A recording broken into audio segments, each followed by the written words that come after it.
because I always like them, but what you say and your I've been taking iron them.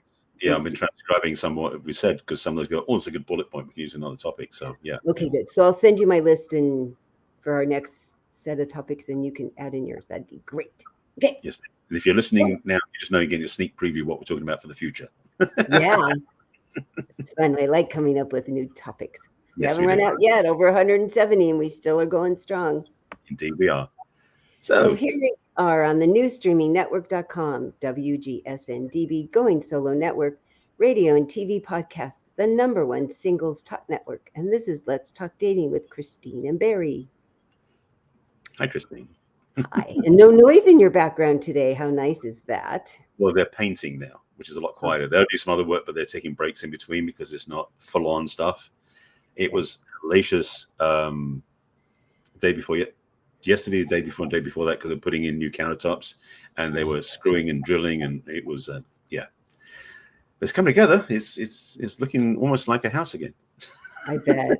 The in-between is so hard. As in everything, the in-between is very messy. You see glimpses of the results though, and it's like, wow, it looks really cool. So we're getting there. Good. So today we're talking about, does your list work for you? Mm-hmm. So every once in a while I meet somebody who doesn't have a list. They haven't created a list. And so I say, well, how's that list working for you? Not very well, but I just know I'll know the person when I see them. I know I'll know what I like, or I think I know what I want. But when I ask them to write it down, it doesn't go very smoothly. Mm-hmm. So whatever list you have, good on you. At least you've done something. Barry and I will give you some thoughts about how to maybe make it more effective, more user-friendly, more productive, more successful. Right there. What's the point of making it so I tell people a lot, if you were going to make a new recipe, something you've never made before that has really unusual ingredients, because I've certainly done that, and I am such a recipe person. I am not the clean out the refrigerator, it turns into a gourmet meal. That was my husband and my stepdaughter, 100% not me. Right. I like having a recipe to follow. So if I'm going to make a new recipe, I write down all the ingredients I'm going to need from the store. Because first, even if it's something I normally buy, I don't want to forget it. But, oh my gosh, if it's something I've never even heard of, I don't even know what the package looks like, I'm going to now have to go to a new aisle and look, because you know where all your stuff is that you normally buy. You know what shelf they're on. You know what now you have to look at all the packages, read everything.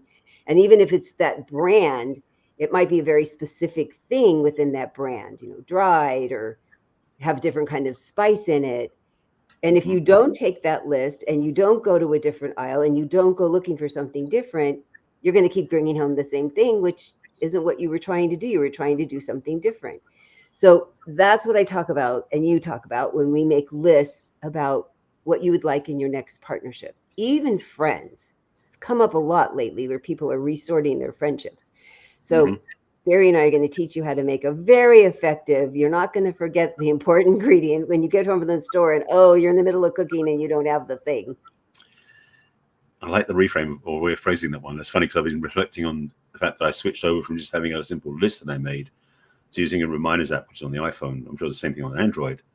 But basically, the thing is, you can create a shopping list in there, which basically, when you check them off, they disappear off the list. So it's like the goal is to get rid of the list, sort of thing. It's fun. But also because I collect, I was going to say I collect recipes. I collect tons of recipes because I subscribe to a couple of different online sites that send me emails every day. Plus, I find things on YouTube. And so for me, the recipes are often times where I find something that looks like really tasty, and the way they create it, either in the written instructions or the video, it's like, I can do that. Then I'll get the list of the ingredients and put it on my shopping list, and that way I can go ahead and do it. And so in the terms of relationships, as we are talking about that as a primary focus, not just cooking food, one of the key things about your list is it is not probably going to be static. For me, one of the things I love is because I love cooking as well, but I also love trying different things because I do get, I won't say bored, but I get into a routine with the same old thing I do, which sometimes is okay for a few weeks, like rotating like 4 or 5 meals. But it's like, I want something different. And so, and oftentimes the staples are the same components, just the different spices or the different way of cooking or the different, mixtures that just make it a unique new approach. Yes. And so when it comes to dating, it's definitely, if you are someone who's been dating for a while and you're looking at your list going, why isn't it working? it might be worth refreshing it and changing it around and maybe adding some new qualities, new ingredients, as we said, that will spice up your experience. Literally spice it up. Yes. So I've mentioned before the way that I structure my list, which is what helped me meet my late husband, and that I teach my clients. That's a real baseline to my coaching. From then on, it's very customized. We both do very customized work. But in the beginning, my foundation is a list that's mental, emotional, physical, and spiritual. Those are the categories, because it Yes. really does cover a whole person. Mhm. And then sometimes, especially if you had a bad breakup, a divorce, or just you broke up with somebody, you're really clear about all the things you don't want. So write those down in those 4 categories. I don't want somebody who smokes. I don't want somebody who hasn't had personal growth. I don't want somebody who whatever. And then what you're going to do is you're going to turn that, cancel out each thing into what you have to have instead. Yeah. And people go, why don't I just start out with the positive? Have at it. And then sometimes you don't remember, oh, there was that thing I didn't like. So I have to write down what I didn't like so that I'll remember to add it to the what I have to have list. Because as people have said to me sometimes, well, gosh, if I write down what I don't want, won't that show up? Not if you No. cancel it out to what you'd like instead. Right. And like the shopping, if you keep attracting the same thing that isn't right for you, then if you don't write down what you'd like instead, you're going to just keep forgetting and coming home from the store without this thing that's really important. Oh, I forgot to ask, do they have little kids? I forgot to ask, do they like to travel? I forgot to ask, do they have they had personal growth? I mean, it's really these important things. And if you don't write them down, we know that people just forget. Oh, yeah. In fact, I want to anchor that point too about writing down the negative list, because the thing is, it's much easier for most people to remember what they don't like than what they do like. And it's just, I think it's a human thing, basically. We just do it anyway. So to start with the negatives, easier to access results, answers, what it is you don't want. And then, as you said, absolutely, you cancel it or you rewrite it or you flip the script from saying you don't want somebody who cheats on you. Then it's like, well, I want to be with somebody who's monogamous. And so it's a simple activity. It does require sometimes to discipline what you think about that term. So when you reflect to the positive, it really does equate and cancel out that negative, because sometimes you say, well, I don't want this. And then you put the positive and it's like, doesn't have the same impact.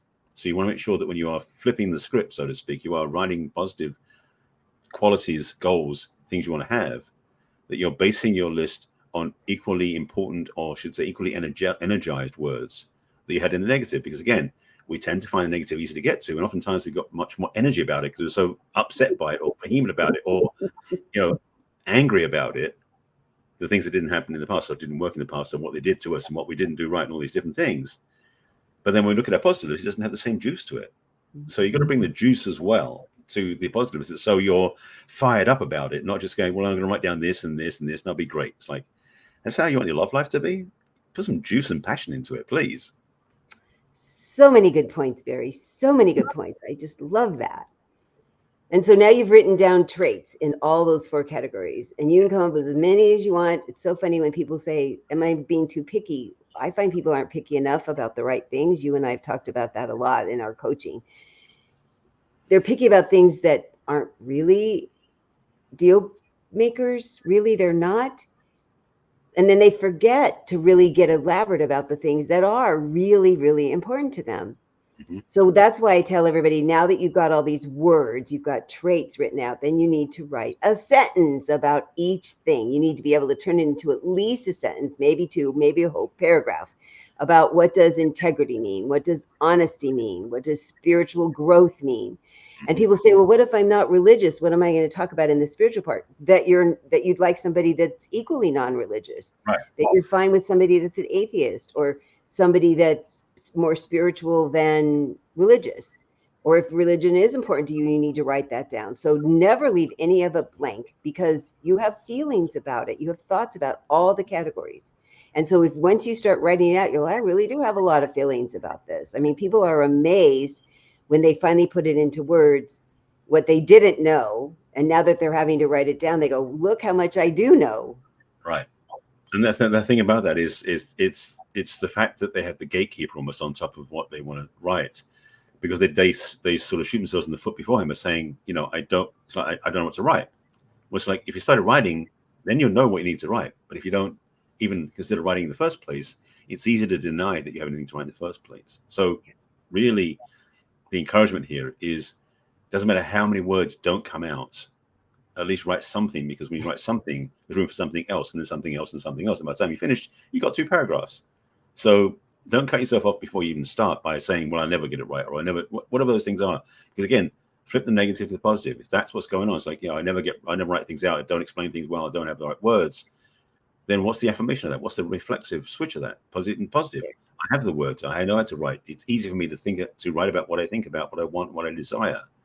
If you've got to start with affirming you can do it, do that before you write down the qualities, because that's what you need to take yourself seriously. So important. Geez, yes. And then the other thing you can get put on your list is, if you see other people that are in really great relationships, or you see relationships that aren't going well, write down, I don't want that, and what would I like instead? I mean, it's so delightful to be around people that are in a good, healthy relationship, and certainly fun to ask them, how do they get through the hard times? I love asking that question. And then you can add that to your, I want somebody who will slog it out with me. I want somebody who knows they can give me space when I am mad.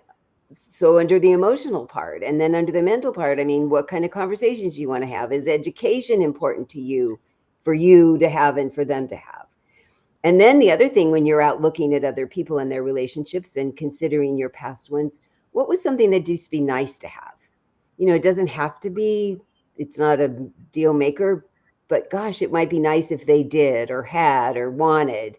So it's kind of like an extra little wish list. This is the mandatory I have to have, and this is the gosh, maybe fun, nice thing. And then the list that's really often hard for women is, who are you, and why would somebody be really lucky to have you in a relationship, mental, emotional, physical, and spiritual? And we don't like bragging. We don't like people, I have a big head. Well, nobody else is going to see the list except you and I. And your self-confidence, which everybody says is the most sexy thing on both sides. How fun to read all these cool things about yourself. And if you're really stuck, because people get stuck, I'm going to make one more point. Ask your best friend, why are they friends with you? What do they like about you? Why do they like hanging out with you? And don't editorialize, just write it down and turn all those into sentences too. I love it. And I want to add on to that one, because it's such a good point. Because the thing we don't often do is really affirm ourselves. And so we're busy writing positive statements about that amazing relationship we want to be in. And then you look in the mirror and you go, how can I match that? Well, the fact you've written it means you know you can have it.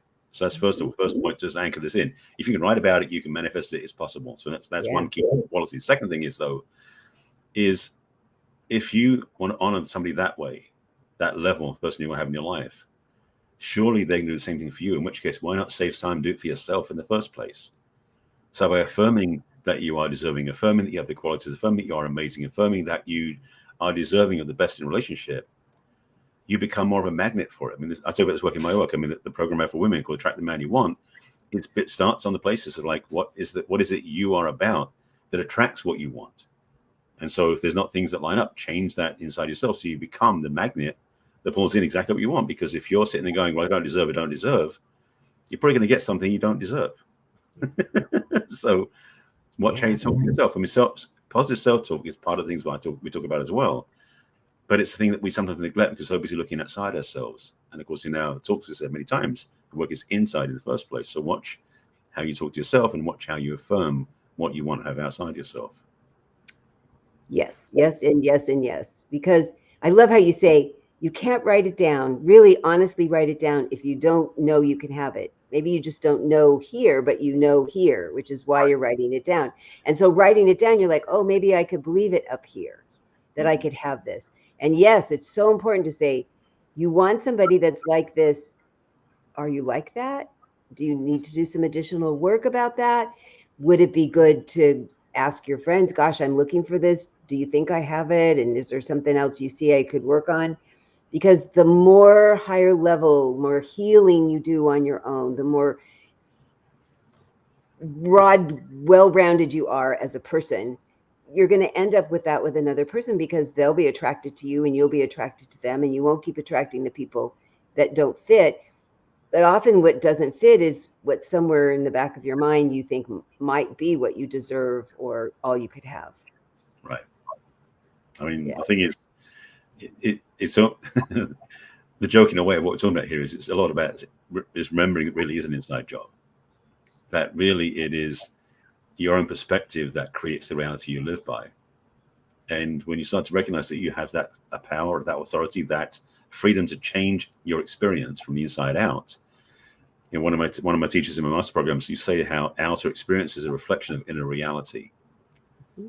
So the truth is that when what's outside of your experience doesn't match what you want, it's the inside work, it's the inside job. You have dominion over this inside of you. So when you do change that, just be patient, but you'll notice the outside starts to shift to match it. So that's why we're going to keep hammering this point home. Is create a list that matches who you are, and also create a list that you can fully put yourself into and believe in and know that it is right for you. So then you create sentences about yourself too. I am nice. People tell me all the time I'm one of the nicest people they've ever met.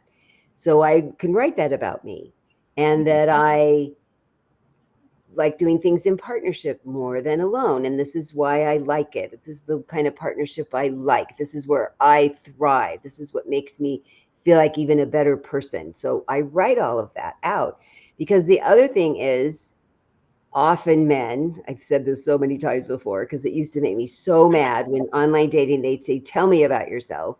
And I'd go, oh my God, they're so lazy. And can't they have some imagination? And why did they just ask? Well, because you want to know, and because you want to see, what do I want to tell you about me?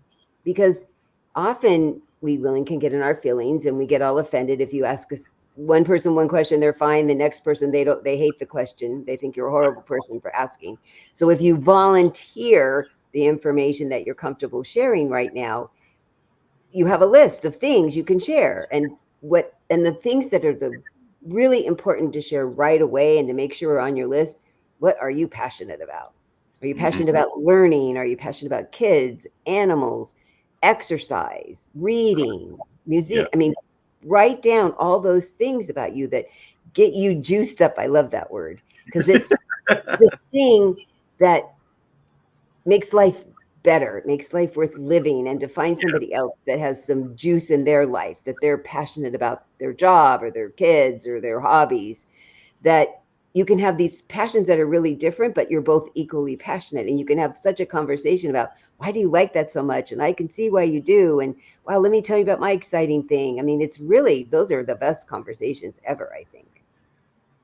It's such, I mean, the richness is what the word comes up for me, is that sense of having something worthwhile, because it's, I'm not sure, I won't say in my life necessarily, and I know it did in the past, but other people have definitely shared where their social life and their relationships seem so mundane and so flatlined because they just don't have any juice in them. The richness we're talking about here is available to anybody, really, when you start tapping into that level of involvement, interactivity, and willingness to be, dare I say, vulnerable. So to bring the qualities of, what's I looking for? Authenticity, there's a good word, to the conversation is really underneath everything we talk about anyway as well, but it's also a good quality to bring to this conversation. The thing about this list idea is that it is not meant to be like you're going to go to a better quality of store to buy stuff. It's about realizing you're in the best store in the first place. So you can choose from that place, and that means being more authentic and more vulnerable and more aligned and more trusting that what you say is real, is possible. Real and possible. I think they're not, those words are not used enough in the dating world. I think they're really imperative and foundational. You and I both agree at that. And that people don't concentrate on what's real, what's my reality, who am I really, and who do I really want? Because if you don't have the list to keep reminding yourself what's important about you and about them, then they're really cute and they have great eyes and I really like their voice, or they have a great figure. And we like ignore the things that we have to have without finding out, do they have all that too? It's fine that and you can write down all the physical stuff. I'm fine with, but that's why it's third and not first. And why it's one of four things, not the only thing. That's a good point. It can't be the only thing. No. Well, we all want to like how the other person looks. Mm-hmm. That's really important. you don't have to think they're the most handsome or beautiful person, but you have to like how they look, because we grow on each other very much, especially if they have all these other traits. But how will you know if they have all these other traits if you don't have something to go by to now ask the questions about who are they really, and are they any of these traits? Exactly. And we will get into that more detail after the break, because we have a break coming up. We got more to Yes, talk about, so stay tuned. okay, all right, back.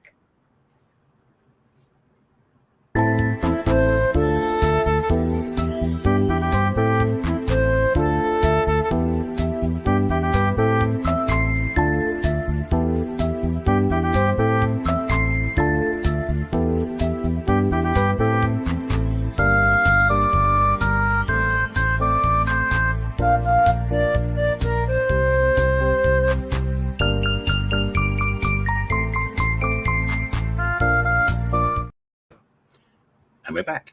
And we're back with Let's Talk Dating with Christine and Barry. And today we're talking about, does your list work for you? So we're talking generally in dating, but you can certainly use these lists with friends. You know, how many things in common would you like a friend to have? Can you have one thing in common with some friends? You can have 5 things in common with a different friend. And that way you don't have to have everything out of one person for a friendship, but you can have, it'll help you expand your friendship area too. Yeah.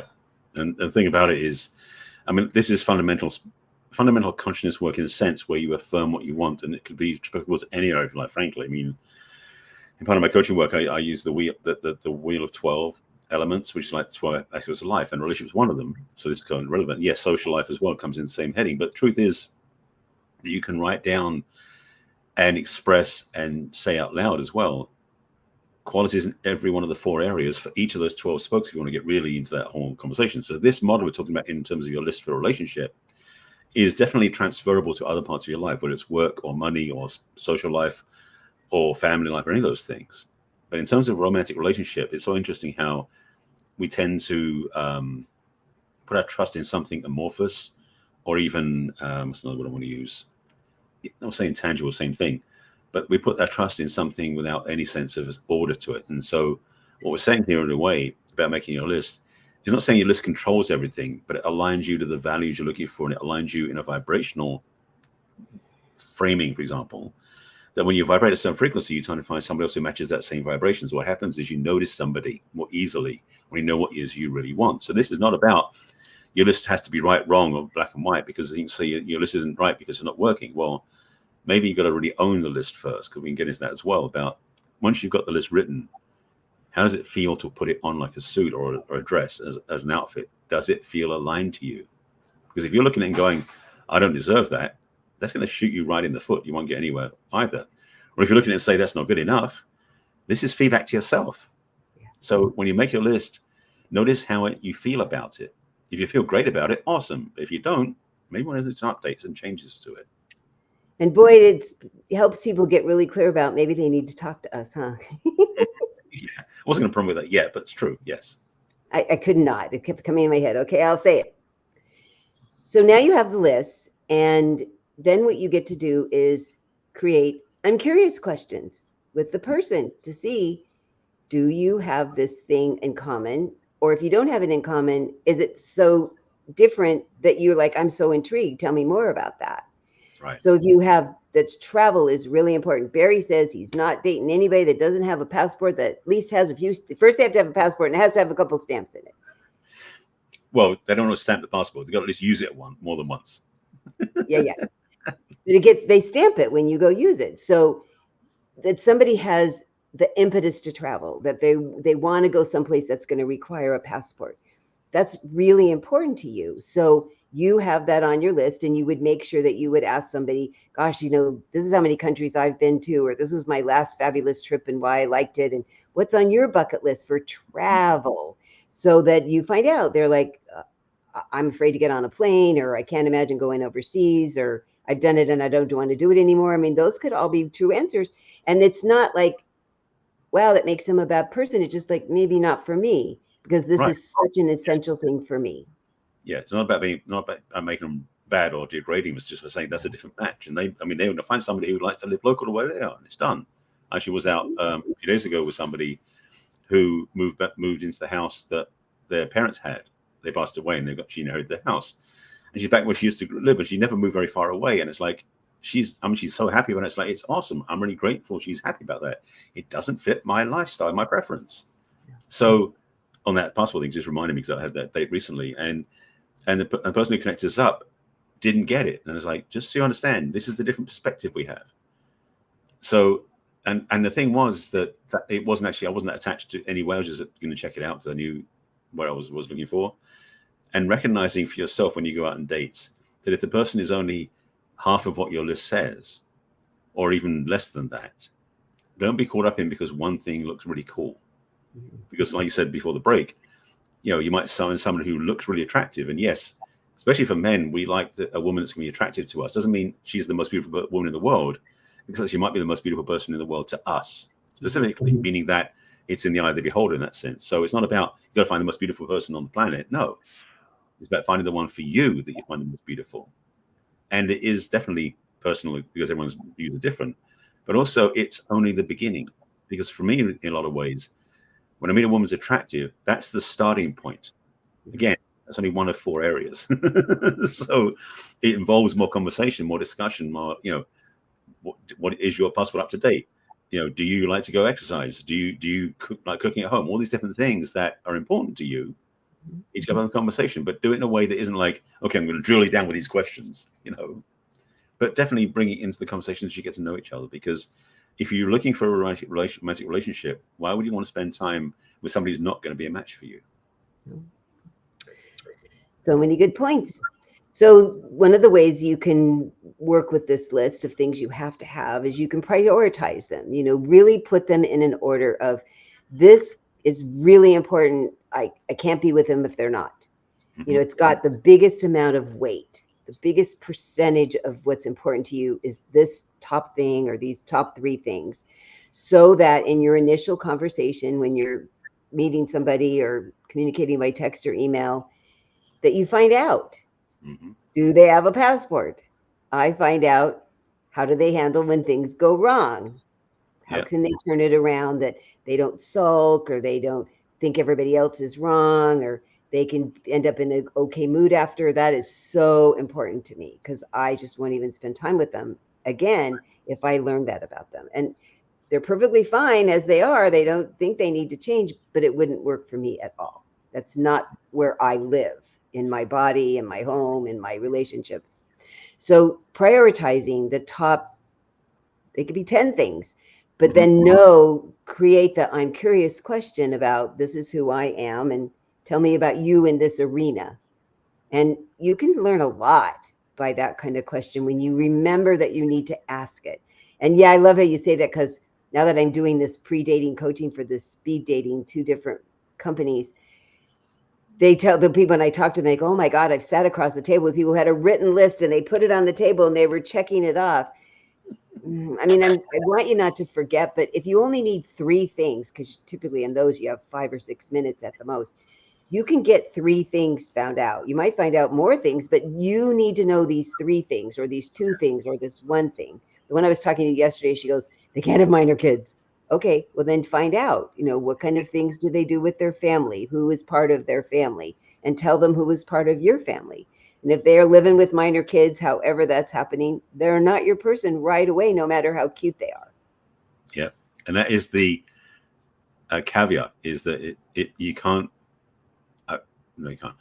I don't advise you to be fooled by looks alone.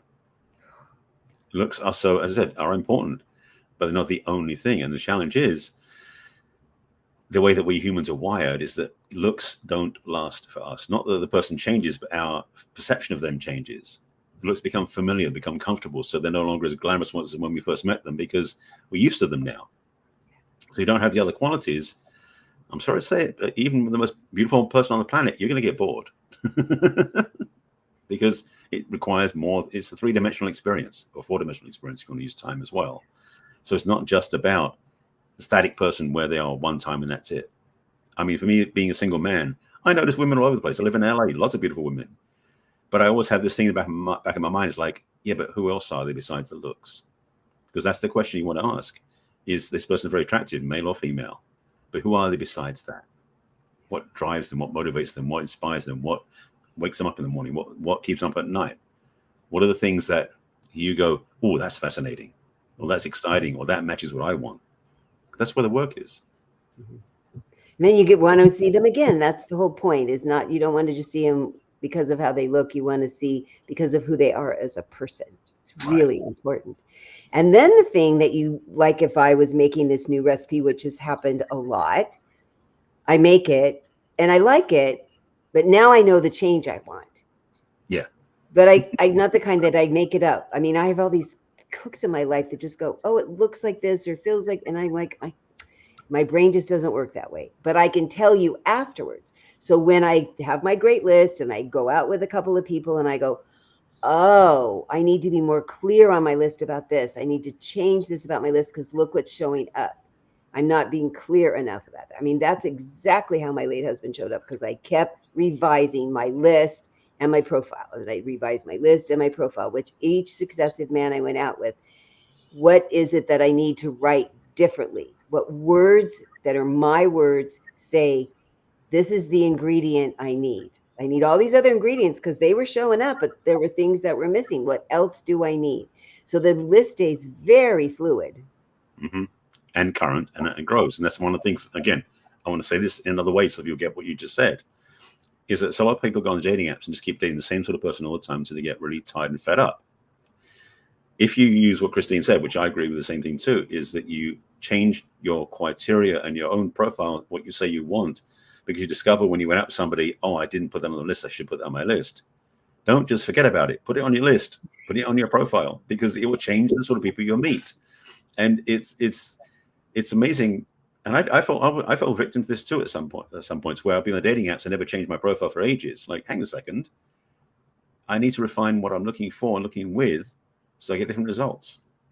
So what you said is so right on and so key, because people tend not to do that.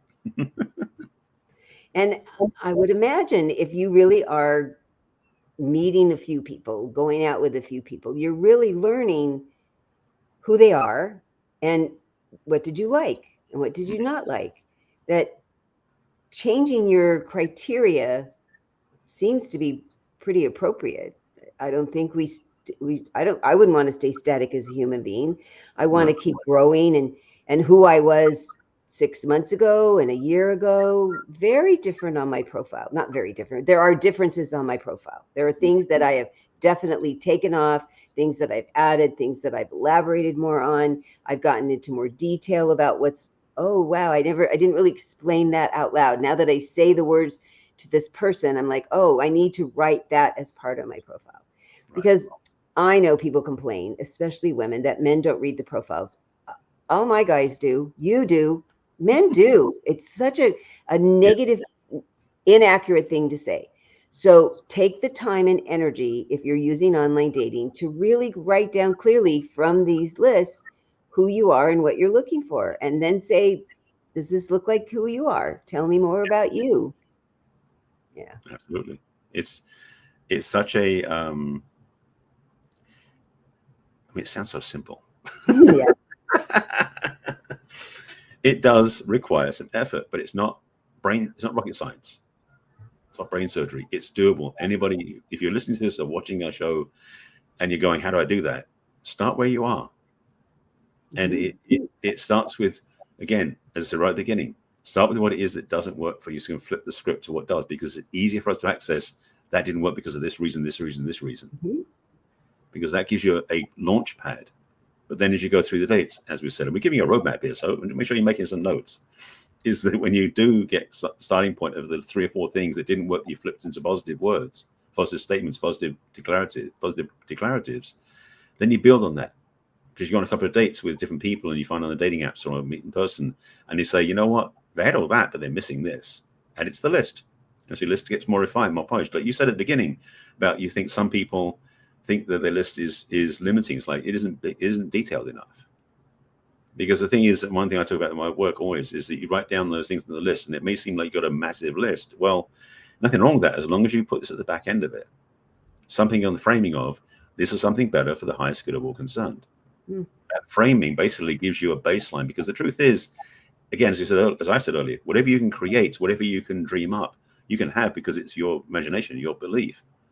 But if you don't believe it, putting that caveat on the end saying for this, this is something better for the highest good, gives you a way of letting go and saying, you know what, it's not my control, but I'm willing to be open to it.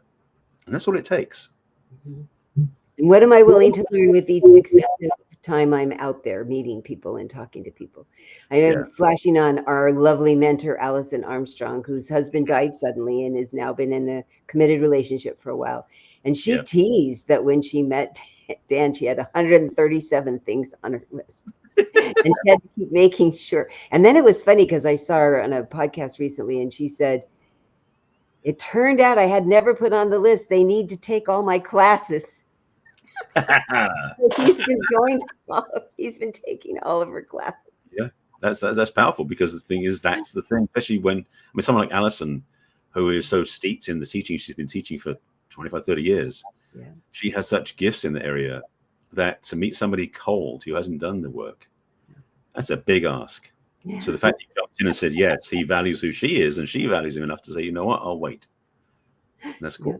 Oh, I loved it. I thought it was so funny because, she's like us. We're just so transparent. She talks about what's going on in her life. And when she puts her foot in her mouth or needs to do something different. And she said, I am not apologizing for my 137 things. And now I had 138 things because he had to watch all my classes. But he's happily doing it, which I thought was hysterical. Yeah, that's so cool. Yeah.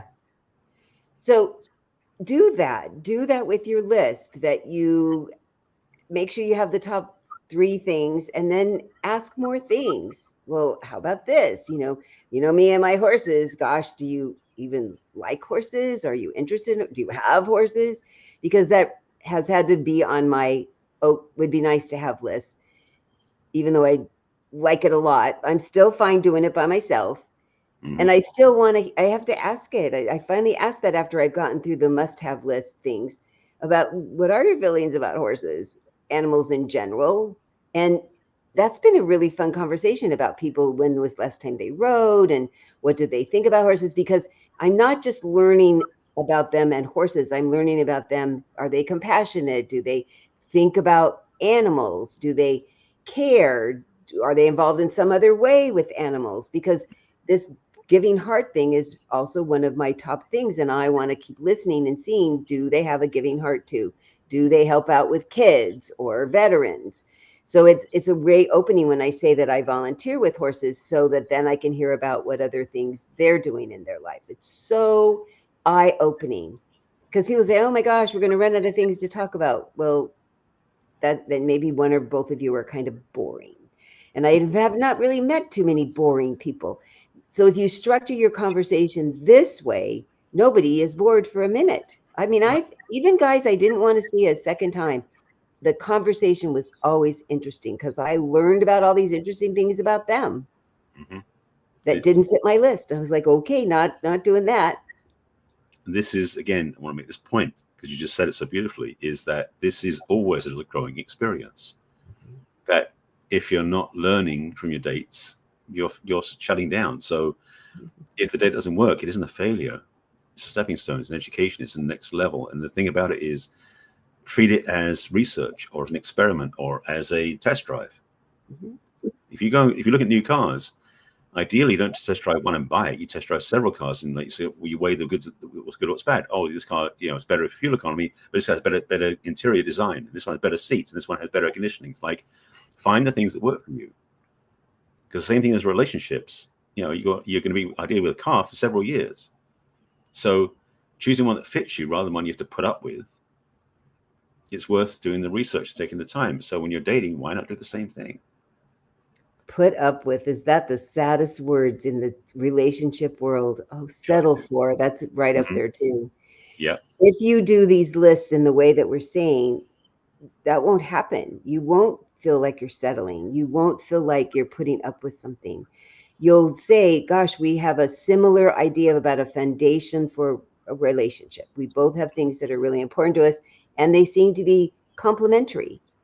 That we're finding that we're not at odds, that we don't have these huge differences in the things we need and want that aren't going to work. As much as we think, oh, I'll love them out of it, or they'll change for me. That doesn't happen very often at all. So being clear about what you need and want is good for both of you. It's not a negative thing to say, gosh, this is really important to me. And I realize that you don't have that. And it's something I need. Doesn't Yeah. make you a bad person, just not my match. That's because I do this Zoom thing on Fridays and they're like, they constantly quote me, they're just not your match. Christine says they're just not your match. Stop trying to make them your match. I love it. I Exactly. love when my words get quoted by other people. It makes me so happy. You're becoming famous. I think so. Infamous, at least. Indeed. So So, hopefully you will create lists that use this kind of a format, this kind of a flavor, this kind of a goal, and it stays really fluid. And then the perfect thing, if you're going to use online dating, you now have everything you need for a profile. This is yeah. how I write profiles for people. Here's who you are. Here's what you're looking for. Poof. You've got sentences already there, and you're telling a story because profiles are boring if you create lists. Profiles are much more fun to read. You and I are dating, so we are reading these profiles going, I would so happy to help them. That if Yep. you're telling a story, because you've created these paragraphs about, I want a man who this kind of thing is really important to him, and this is how it would exhibit itself, and this is why I would really like it because this is who I am. I mean, how much more delightful is that to read? And the men who do read profiles, because there's lots of you, will say, oh, that's me. No, it's not me. The more accurate you are about explaining who you are and what you want, the more opportunity you have for the right people to show up. Because Absolutely. men really do pay attention to that. Yes, we do. I hope you say that out loud because there's so many women who don't believe that, but you do. So, just to underscore that point, To defend yourselves. is the thing is that I definitely have experience because I'm on the dating app, same as I'm on, matchmakers. My friends who are matchmakers are connecting me up with women, which is interesting too. But the thing is that the dating apps, especially because I get to see what women put out there in their profiles, and there are things they put out that I just simply say, okay, that's that person's preference. It's not mine. Move on. Again, Yeah. doesn't matter how cute the pictures are. And the thing I want to say this again and again is, doesn't matter how cute your pictures are. If what you write about yourself isn't a match, I know that I'd only be able to last so long in that experience because it doesn't work for me. So the list you write out as your own marketing, so to speak, for yourself matches the list that your ideal partner is putting out as well, and it fits together. And I know for me that sometimes when there's not enough information, I won't respond either. So you got to be detailed enough to have a list that is impactful. People go, okay, this is working for me. This is interesting to me. I want to find out more. Mm-hmm. Because the thing is, people don't use dating profiles for most impact, for most effect. Yep. They just put up some pictures and put up the location and basically say, message if you want to chat. It's like, there's not enough there for me to base a decision on. No. And what I want to do is comment about something they've written about why I was intrigued to know more about it and what a question would be and why I think we had this thing in common. And if there isn't anything written, how would I ever know? How would I ever know? And I don't want them just to like my picture, even though I think it's nice they do. I want them to have seen we have this kind of substance in common. We have these kind of goals. We have this kind of lifestyle in common. And so that's why I write about it. This is who I am, and this is what I'm looking for. Yep. Because how would they know? How would they know if they want this recipe, if they can't see all the ingredients, right? Absolutely. Back to the recipe. Yeah. Well, it's really been helpful to talk about that with the list because we really do just stick with the same thing, but it's not working at that. If it's working, have at it. But you might not be listening to this if you're in a happy, healthy, long-term relationship, even though I do have some people that they say they do because they just like hearing our advice and it assures them that they're doing a good thing, which is nice. Yep, absolutely. They're already taking our advice. How nice is that, right? So how can they find us? So yes, if you want to learn how to do a list differently or you want us to look at it and make sure your list is going well and help you vet people, the best way to get a hold of me is through my website, which is www.theperfectcatch.com. Scroll down where it says what's holding you back questionnaire. If you click on that, there's 10 brief questions that kind of solidify where you are and where you would like to be and gives me some insight into you. And then you'll have access to my online calendar and you can schedule a complimentary conversation with me at your leisure. You can also join my mailing list. You'll get a repeat of this podcast. You'll also find out what exciting new things I'm working on. And then if you scroll to the bottom of the homepage of my website, you can click on all my social media icons of Facebook and LinkedIn and Instagram and Pinterest and Twitter and YouTube. And you can also send me a personal email at Christine@theperfectcatch.com. And how do people reach you, Barry? In a very similar way, in fact. I have a website and I have an email address and I have social media. So to find my website, go to barryselby.com, which is my name, which is easy to find. That's where I pretty much find me everywhere on social media. But on my website, which is barryselby.com, there's a button you can click at the top of in the middle of the screen. It takes you to my calendar. And then you can book a time with me and then also fill out a questionnaire and schedule a time on my calendar so we can talk and discuss where you are and what you're looking for. And if indeed I can help you with your list and make sure your list is working. So it's worth doing that just for that part alone.